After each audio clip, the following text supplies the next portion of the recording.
Assalamualaikum warahmatullahi wabarakatuh.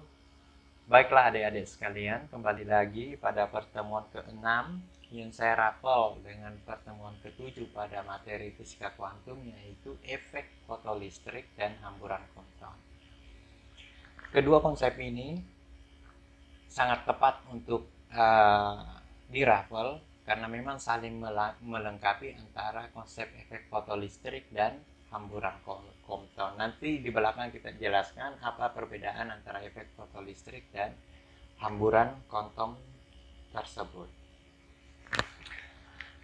Nah, pada pertemuan sebelumnya, dari pertemuan pertama hingga pertemuan kelima, kita patut mengingat kembali bahwa asal muasal pengkajian konsep ini karena adanya suatu pertanyaan di tahun 1600-an tentang cahaya itu apa, seperti apa cahaya itu.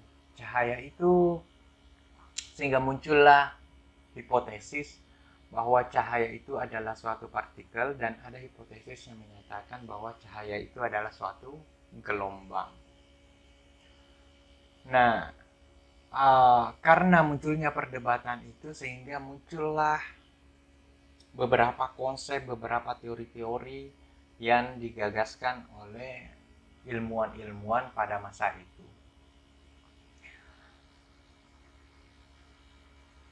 Dari konsep-konsep setiap ilmuwan ini, justru terkadang mengkaji satu konsep yang kita mau cari satu konsep tetapi melahirkan konsep lain, seperti yang dilakukan oleh Hendrik Ruderherz kali ini. Ingin membuktikan bahwa cahaya itu adalah suatu partikel ataukah suatu gelombang, tetapi justru menemukan konsep baru berupa efek fotolistrik. Marie Curie yang pada akhirnya menemukan unsur radioaktif, padahal sebelumnya ia ingin mengkaji apakah cahaya itu suatu partikel atau suatu gelombang. Tapi terlepas dari sana, semuanya saling berkaitan. Nah, baik, di pertemuan kelima sebelumnya kita telah menemukan konsep tetapan dari Max Planck, tetapan yang disebut tetapan Planck, itu di sekitar tahun 1900-an. Artinya jauh sebelum Hendrik Ruderherz ini telah menyatakan konsep-konsepnya. Baik, pada kesempatan kali ini saya ingin menjelaskan bahwa di saat ditemukannya tetapan Planck, itulah yang merupakan asal muasal lahirnya suatu fisika kuantum. Tetapi belum menyelesaikan satu permasalahan tentang apakah cahaya itu suatu partikel atau suatu gelombang. Yang terjadi pada masa Planck itu, cahaya memiliki ciri-ciri sebagai partikel dan cahaya memiliki ciri-ciri sebagai gelombang. Dan belum dapat dikatakan bahwa mana yang betul, cahaya sebagai partikel atau cahaya sebagai gelombang. Meski pada akhirnya ternyata yang betul adalah cahaya itu merupakan dualisme partikel dan gelombang. Jadi cahaya memiliki sifat partikel dan cahaya memiliki sifat gelombang. Ada lebih dari hampir 30-an ilmuwan menggagaskan konsep di masa lahirnya fisika kuantum ini. Pada pertemuan ke-6 dan 7 ini kita akan mengkaji bahwa konsep yang dijelaskan oleh Hendrik Ruderherz yang merupakan konsep baru tentang efek foton listrik. Oke. Pada tahun 1887, Hendrik Ruderherz melakukan sebuah percobaan dengan menembakkan sinar alfa pada suatu plat logam. Dan percobaan keduanya tetap sama, sinar alfa pada suatu plat logam, namun yang dibedakan, perbedaan dari kedua percobaan ini adalah dari segi frekuensinya. Hendrik Ruderherz memberikan percobaan dengan frekuensi cahaya lebih kecil daripada frekuensi ambang. Dan percobaan keduanya, frekuensi cahaya lebih besar daripada frekuensi ambang. Apa sih itu frekuensi ambang dari logam ini? Frekuensi ambang itu adalah frekuensi pertahanan logam tersebut. Misalnya, saya mau mendorong mobil di, anggaplah di pegunungan, saya dorong mobil untuk naik bukit. Satu orang mendorong mobil, maka tidak mampu mendorong mobil.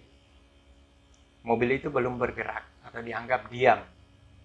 Padahal sebenarnya mobil itu memberikan perlawanan kepada orang itu bahwa energinya untuk mendorong mobil itu belum cukup untuk menggerakkan mobil tersebut, karena ada energinya yang berasal dari massa mobil itu. Seperti ini juga pada logam. Apabila frekuensi cahayanya lebih kecil daripada frekuensi ambang, selama apapun sinar itu ditembakkan, sinar alfa itu ditembakkan, maka tidak ada elektron yang tereksitasi. Tereksitasi artinya tidak ada elektron yang terhambur keluar dari plat logam ini. Atau bisa dikatakan elektronnya tetap diam. Nah, tetapi apabila frekuensi cahayanya lebih besar daripada frekuensi ambang, maka seiring berjalannya waktu, ternyata ada elektron yang tereksitasi. Dan elektron yang tereksitasi itulah yang menjadi muncul pertanyaan, kenapa pada saat frekuensi cahaya lebih kecil daripada frekuensi ambang tidak ada elektron tereksitasi, sedangkan pada saat frekuensinya lebih besar daripada frekuensi ambang, ada elektron yang tereksitasi. Apa yang menyebabkan hal itu terjadi? Nah, pertanyaan itu tidak bisa dijawab oleh Hendrik Ruderhardt sendiri pada masa itu, dan seluruh ilmuwan pun pada masa itu tidak bisa memberikan kesimpulan dari eksperimen yang dilakukan oleh Ruderhardt ini. Baik, namun dari eksperimen yang dilakukan oleh Ruderhardt disimpulkan bahwa ternyata ketika menembakkan sebuah frekuensi kepada suatu plat logam, frekuensi cahaya pada plat logam, ternyata ada energi kinetik yang dihasilkan. Dan besar energi kinetik ini itu sama dengan konstan. Perubahan energinya sama dengan konstan. Tetap artinya detik pertama 2, detik kedua 2 juga, detik ketiga bertambah 2 lagi. Berarti rasio kenaikan energi kinetiknya itu tetap konstan dan seterusnya. Sehingga dapat dijabarkan dalam bentuk grafik antara hubungan frekuensi dengan energi kinetik. Lanjut. Berasumsi dari dua pertanyaan ini, muncul lagi hipotesis baru bahwa ternyata energi itu tidak bergantung pada suatu amplitudo atau kuadrat amplitudo. Artinya ketika bergantung pada kuadrat amplitudo, berarti harusnya cahaya itu merupakan suatu partikel seperti yang diyakini pada masa itu. Tetapi faktanya energi itu bergantung pada frekuensi, di mana frekuensi itu adalah seperlambda. Sehingga cahaya itu diasumsikan bergantung pada suatu gelombang. Itulah yang menjadi kesimpulan dari eksperimen yang dilakukan oleh Hendrik Ruderhardt pada tahun 1887 ini. Tetapi pertanyaan, mengapa elektron tidak ada yang tereksitasi di saat frekuensi cahaya lebih kecil daripada frekuensi ambang, dan kenapa frekuensi cahaya lebih besar daripada frekuensi ambang itu mampu membuat elektron tereksitasi? Pertanyaan itu belum dapat dijelaskan dan pada akhirnya dijawab oleh sosok ilmuwan terkenal dunia yang disebut Albert Einstein pada tahun 1905. 200 tahun setelah konsep ini, eksperimen ini dijabarkan oleh Hendrik Ruderhardt. Baik, dari percobaan yang diberikan oleh Hendrik Ruderhardt, apabila suatu apabila suatu cahaya ditembakkan, atau sinar alfa ditembakkan pada suatu plat logam, maka di dalam plat logam ini kan terdapat elektron, ada atom di dalamnya, dan di dalamnya itu adalah ada elektron, ada proton, dan ada neutron. Nah, anggaplah saja dari segi elektron. Elektron yang ada di dalam plat logam ini, apabila frekuensi cahayanya lebih kecil daripada frekuensi ambang, maka elektron ini tidak ada yang tereksitasi. Tetapi jika frekuensi cahayanya lebih besar, maka terdapat elektron yang tereksitasi. Dalam proses penembakan sinar alfa ini, setiap butiran, setiap fase-fase dari pancaran sinar alfa itu mengandung yang disebut foton. Mengandung foton. Jadi anggaplah misalnya fotonnya 2. Di detik kedua ada lagi foton 2. Di detik keempat bertambah lagi foton keempat. Berarti kalau dalam waktu 3 detik ada foton 2, ditambah 2 di detik kedua, ditambah 2 di detik ketiga, hasilnya elektron ini menerima 6 foton. Nah, misalnya seperti itu.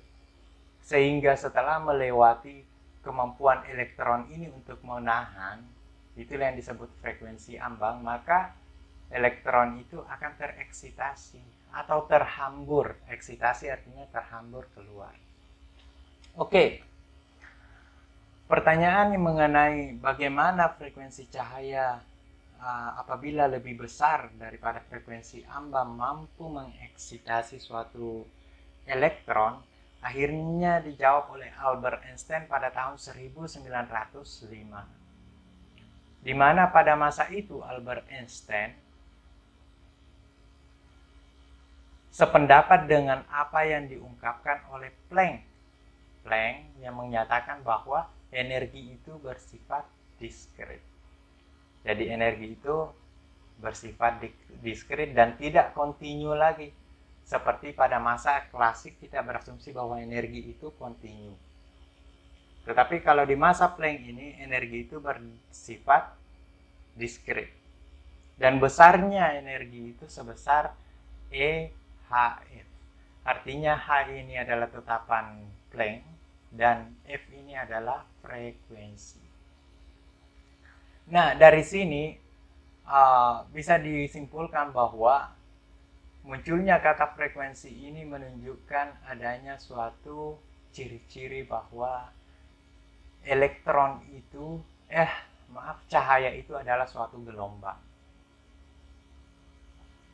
Tetapi Albert Einstein menjabarkan konsep tersebut dengan merumuskan energi itu. Apabila misalnya sebuah sinar alfa ditembakkan pada suatu plat logam, di setiap butiran-butiran cahaya ini atau di setiap fase-fase tertentu ada foton-foton yang tetap yang dibawa oleh masing-masing partikel ini atau hamburan partikel ini.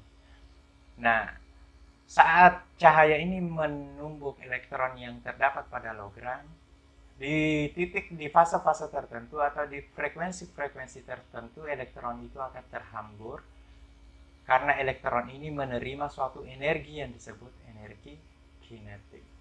Setiap fase-fase foton inilah yang diterima dirumuskan menjadi energi sama dengan ini merupakan suatu hamburan ditambah energi kinetik yang diterima. Jadi besar energi itu, energi yang dihamburkan ditambah dengan energi yang diterima. Sehingga katanya E sama dengan HF itu, maka apabila nilai energi kita substitusi ke dalam persamaan ini, maka ditemukan bahwa HF sama dengan V plus 1/2 mv kuadrat. Jadi 1/2 mv kuadrat ini merupakan suatu energi kinetik yang dipancarkan atau yang dihamburkan oleh elektron. Nah, kapan hal ini terjadi? Ketika frekuensi cahayanya lebih besar daripada frekuensi logam. 1/2 ME atau massa elektron V kuadrat sama dengan HF dikurang V. Ini menandakan bahwa energi itu tidak bergantung pada kuadrat amplitudo, tetapi energi itu bergantung pada suatu frekuensi. Sehingga muncullah asumsi bahwa energi itu bersifat diskret. Oke.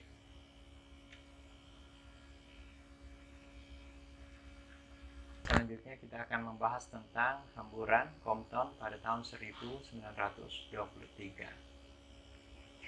Pada konsep ini, kita akan mengkonfirmasi bahwa ternyata cahaya itu merupakan suatu sifat partikel atau memiliki sifat sebagai suatu partikel. Di efek fotolistrik sebelumnya, di masa ini, pada saat Einstein pada tahun 1905 menggagaskan hasil persamaannya, yaitu 1/2 ME massa elektron dikali V kuadrat sama dengan HF dikurang V.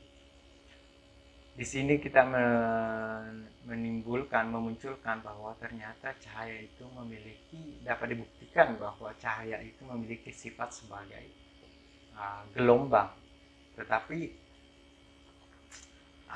di sini sudah sangat terbukti ya, dan konsep inilah berasumsi dari energi sebesar HF. Inilah konsep yang membuat Albert Einstein menerima Nobel pada tahun 1905. Justru Einstein bukan menerima Nobel dari konsep relativistik ya, tetapi penerimaan Nobel Albert Einstein itu pada masa menemukan konsep efek fotolistrik. Sekaligus menjawab pertanyaan dari Hendrik Ruderharz pada tahun 1887 sebelumnya. Baik, selanjutnya di sini kita tadi sudah menjelaskan bahwa akan mengkonfirmasi bahwa cahaya itu berupa suatu partikel. Misalnya dalam suatu eksperimen, kita pancarkan atau sinar X ya, anggaplah pancaran sinar itu berupa sinar X. Kita tembakkan pada suatu elektron bebas, maka lama-kelamaan akan ada elektron yang tereksitasi. Anggaplah ini pergerakan elektronnya. Sinar X yang dipancarkan tersebut tentunya merupakan suatu gelombang.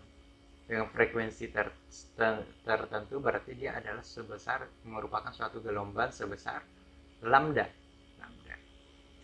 Apa yang terjadi setelah sinar X ini dipancarkan atau menubruk elektron bebas? Ternyata ada gelombang yang dihasilkan sebesar lambda aksen. Nah, apa makna dari konsep ini? Makna utamanya adalah seharusnya apabila sebuah sinar X kita tembakkan pada elektron bebas, maka elektron ini lambdanya tidak berubah jika kita berasumsi bahwa cahaya itu sebagai suatu gelombang. Maka harusnya gelombang energi setelah tumbukan dan energi sebelum tumbukan itu sama. Ini kan setelah tumbukan, ini sebelum tumbukan. Sebelum tumbukannya sebesar lambda dan setelah tumbukannya sebesar lambda aksen. Artinya ada perubahan gelombang. Nah, disinilah memunculkan ciri bahwa ternyata cahaya itu juga memiliki ciri sebagai suatu partikel.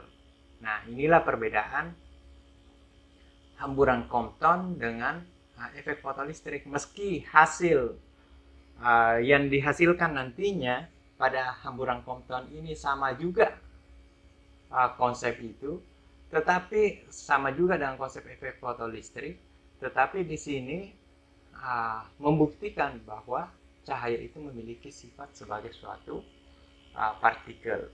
Nah, disinilah asal muasal sehingga muncul konsep bahwa cahaya sebagai suatu dualisme partikel, yaitu dualisme partikel dan gelombang. Oke, lanjut. Apabila misalnya suatu eksperimen ini kita jabarkan dalam bentuk dua dimensi, anggaplah dimensi Y dan dimensi X. Dimensi Y dan dimensi X. Anggaplah sebuah sinar kita pancarkan yang menubruk suatu elektron bebas. Maka sinar ini anggaplah membawa dengan frekuensi tertentu ya. Tentu di setiap fase-fasenya ini memiliki suatu momentum, yaitu foton. Momentum sebesar momentum foton. Nah, apa yang terjadi tepat saat menabrak elektron bebas ini, maka belum ada pergerakan sama sekali. Tidak langsung terhambur, tetapi tepat sebelum terhambur ada masa di mana ada fase elektron itu dalam posisi diam.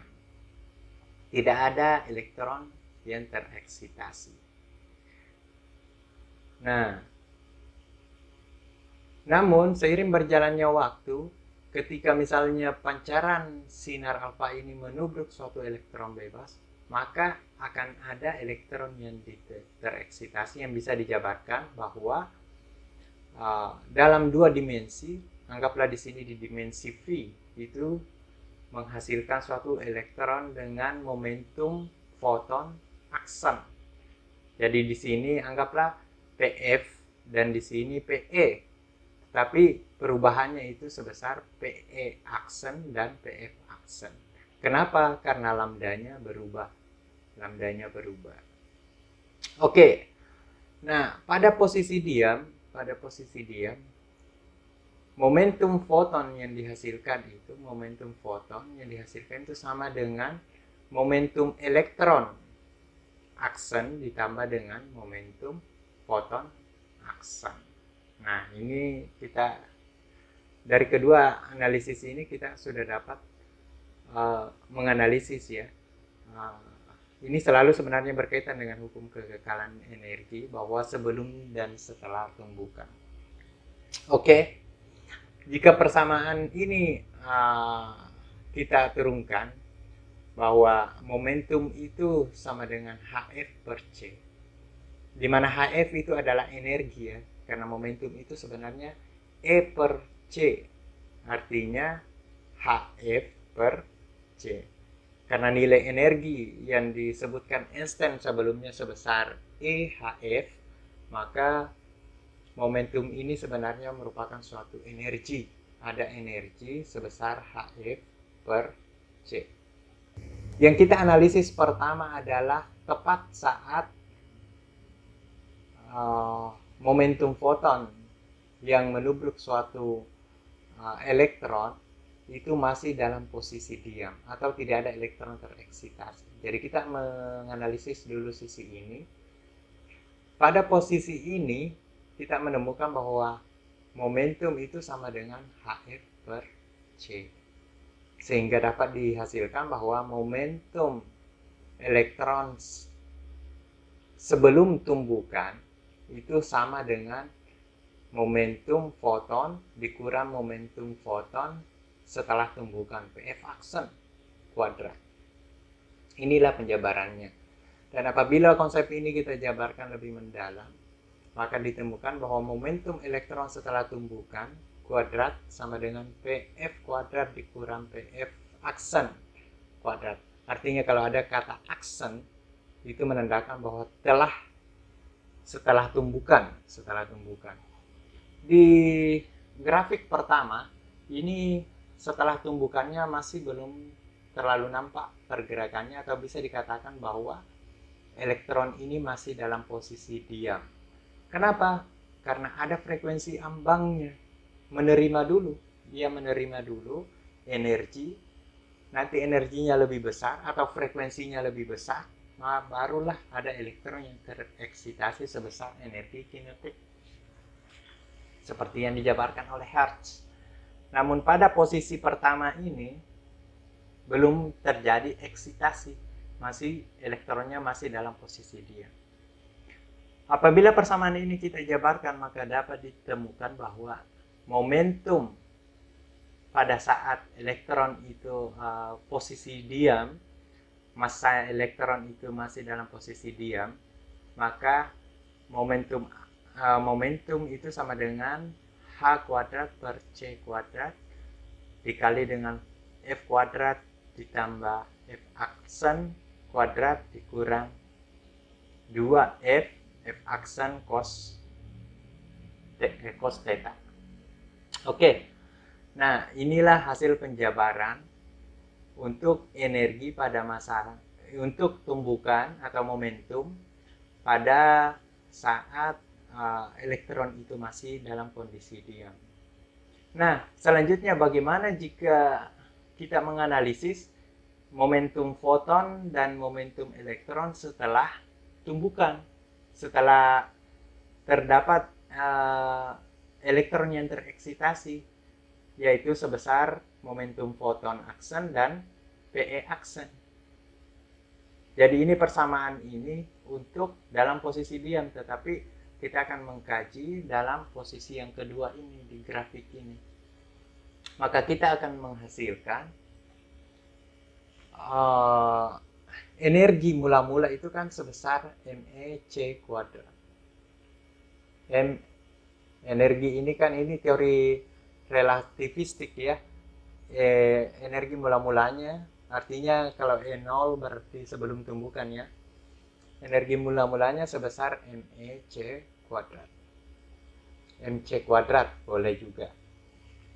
Ini adalah konsep yang dijabarkan oleh Albert Einstein atau biasa disebut konsep relativistik. Nah, apabila dijabarkan, bukan dijabarkan ya, inilah teori relativistik, yaitu energi elektron aksen setelah tumbukan yang dihasilkan merupakan akar momentum elektron aksen kuadrat dikali dengan kecepatan cahaya kuadrat ditambah massa elektron kuadrat dikali dengan kecepatan cahaya berpangkat 4. Ini konsep relativistik. Ini bisa dijabar, ini kita pelajari di fisika modern ya. Di fisika modern sudah dijabarkan. Baik. Nah, apabila konsep ini kita tumbuhkan, tunggu dulu. Ini ada energi E0 dan ada energi elektron aksen. Artinya E0 ini sebelum terjadi tumbukan dan ini setelah terjadi tumbukan. Itu perbedaannya ya. Sebelum menumbuk atau dalam posisi diam, maka ME kali C kuadrat. Tetapi setelah terjadi tumbukan, inilah hasilnya. PE aksen kuadrat dikali C kuadrat ditambah ME kuadrat dikali C pangkat 4. Akar ya, akar. Nah, tadi kita sudah menjabarkan bahwa nilai apabila ini diturunkan ya, nilainya itu sebesar H kuadrat per C kuadrat dikali F kuadrat ditambah F sebelum tumbukan dikurang 2F aksen dikali cos theta. Kenapa? Karena di sini kita lihat ada sudut yang dibentuk dari hamburan elektron itu sebesar theta dan sudut fotonnya sebesar V pada tumbukan 2 dimensi ini. Lanjut. Sehingga diperoleh cos theta dikali dengan E pangkat 2 ditambah massa elektron pangkat 2 dikali kecepatan cahaya berpangkat 4. Nah, di sini C pangkat 2 dapat kita bagi langsung ya dengan C yang ada di sini sebesar C kuadrat. Sehingga diperoleh hasil penjabarannya sebesar H sama dengan akar. Jadi hanya ini kita keluarkan. H ini, H kuadrat ini kita keluarkan. H akar F kuadrat ditambah F12 F aksen kuadrat dikurang 2 F aksen cos theta ditambah ME kuadrat dikali C pangkat 4 per H kuadrat. Dari mana H kuadratnya? Karena di sini hanya kita keluarkan, H kuadrat kita keluarkan menjadi H akar, maka di sini kita bagi menjadi H kuadrat. Oke ya, paham ya? Ini rumus matematika. Lanjut, ini kalau kita tinjau dari segi elektronnya.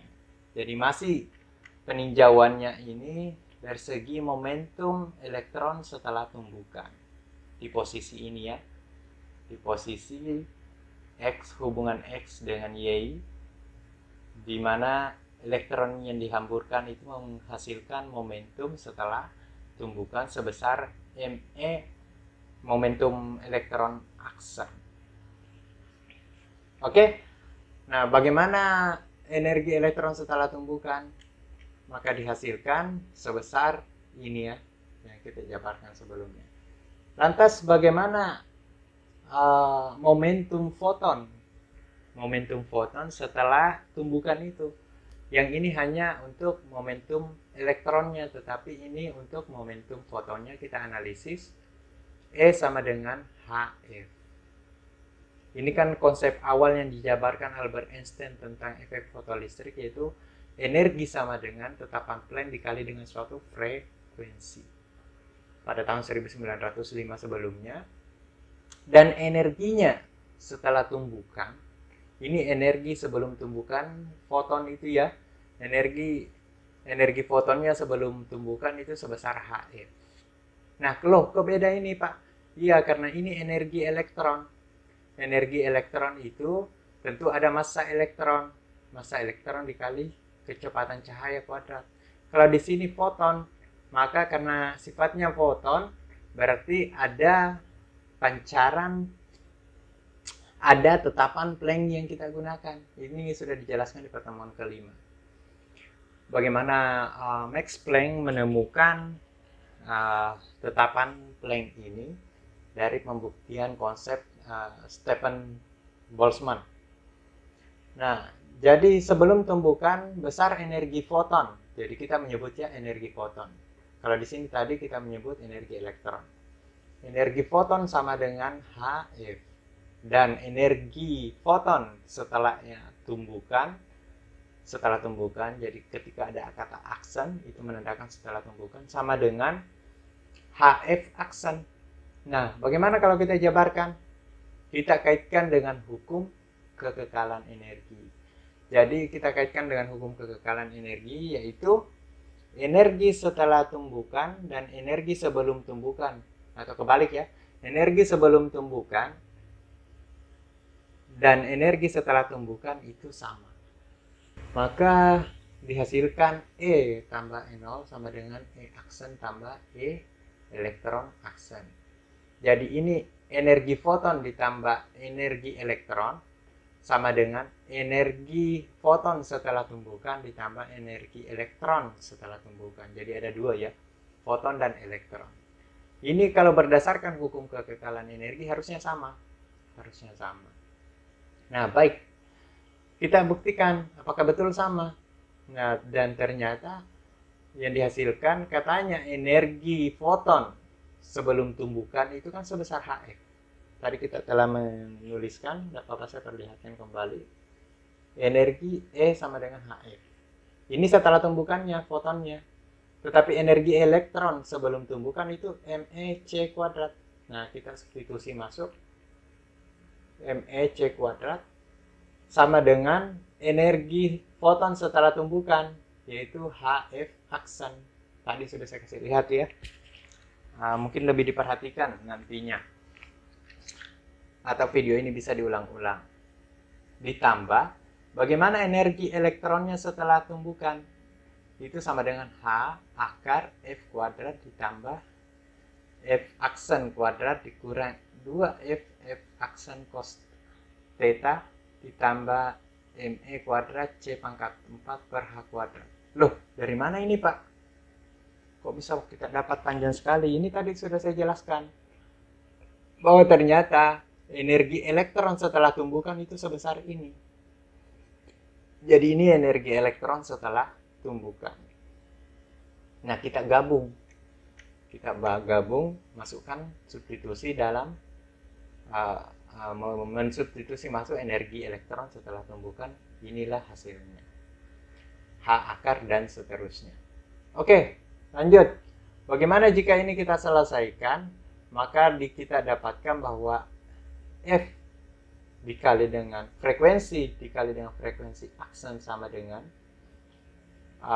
ME C kuadrat per H sama dengan akar frekuensi kuadrat ditambah frekuensi aksen kuadrat dikurang 2F F aksen cos theta ditambah M massa elektron kuadrat dikali C pangkat 4 per H kuadrat. Oke. Di sini ada frekuensi ya. Kita akan jabarkan persamaan ini.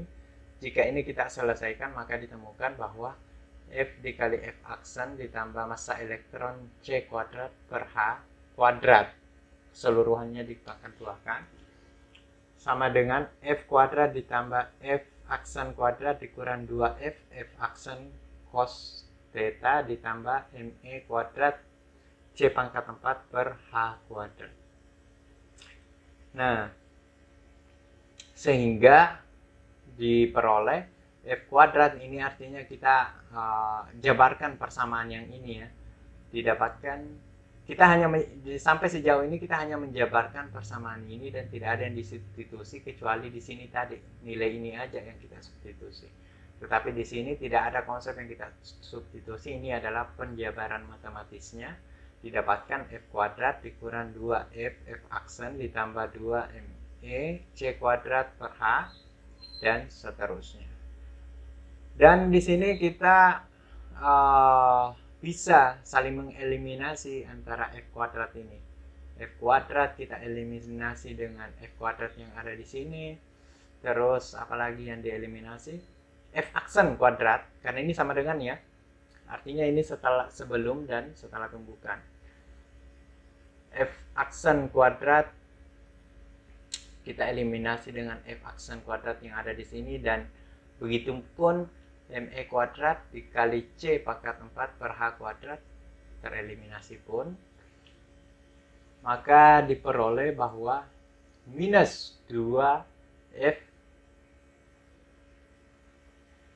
F aksen ditambah 2ME C kuadrat per H dikali F aksen sama dengan minus 2F F aksen cos theta. Nah, di sini nilai duanya itu kita bisa eliminasi ya. Kita eliminasi. Oke. Setelah itu dihasilkan persamaan akhirnya ME C kuadrat per H dikali F dikurang frekuensi setelah tumbukan kuadrat sama dengan F aksen dikurang F aksen cos theta. Oke, lanjut. Apabila kita jabarkan sampai di mana ya? Ya, maka dihasilkan ME C kuadrat per H. Jadi ingat H itu tetapkan plane, F itu frekuensi, M itu massa elektron, dan C itu adalah kecepatan cahaya. F dikurang F aksen sama dengan F aksen dikali 1 dikurang cos theta. Cos theta ini ya, kita kurang dengan cos theta ini kalau kita jabarkan kedua ini. Kedua ini kita keluarkan, artinya F aksen dikali 1 sama dengan F aksen dikurang F dikurang mana lagi nih? F aksen dikali cos theta jadinya F aksen cos theta. Jadi ini penjabaran matematis ya. Kalau kita kali masuk saja nilai F aksennya ke kali 1 hasilnya ini, dikali cos theta hasilnya ini. Lanjut, menghasilkan F aksen per F aksen sama dengan H per ME C kuadrat dikali 1 dikurang cos theta. Lanjut, di sini kita bisa saling mengeliminasi ya. Mengeliminasi, ini kan penjabarannya kalau diselesaikan hasilnya seperti ini. Seper F aksen dikurang seper F1.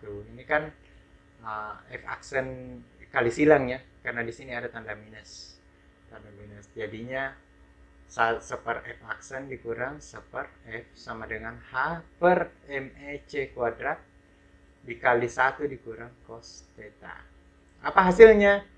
Hasil akhirnya adalah lambda aksen dikurang lambda, karena seper F ternyata adalah lambda.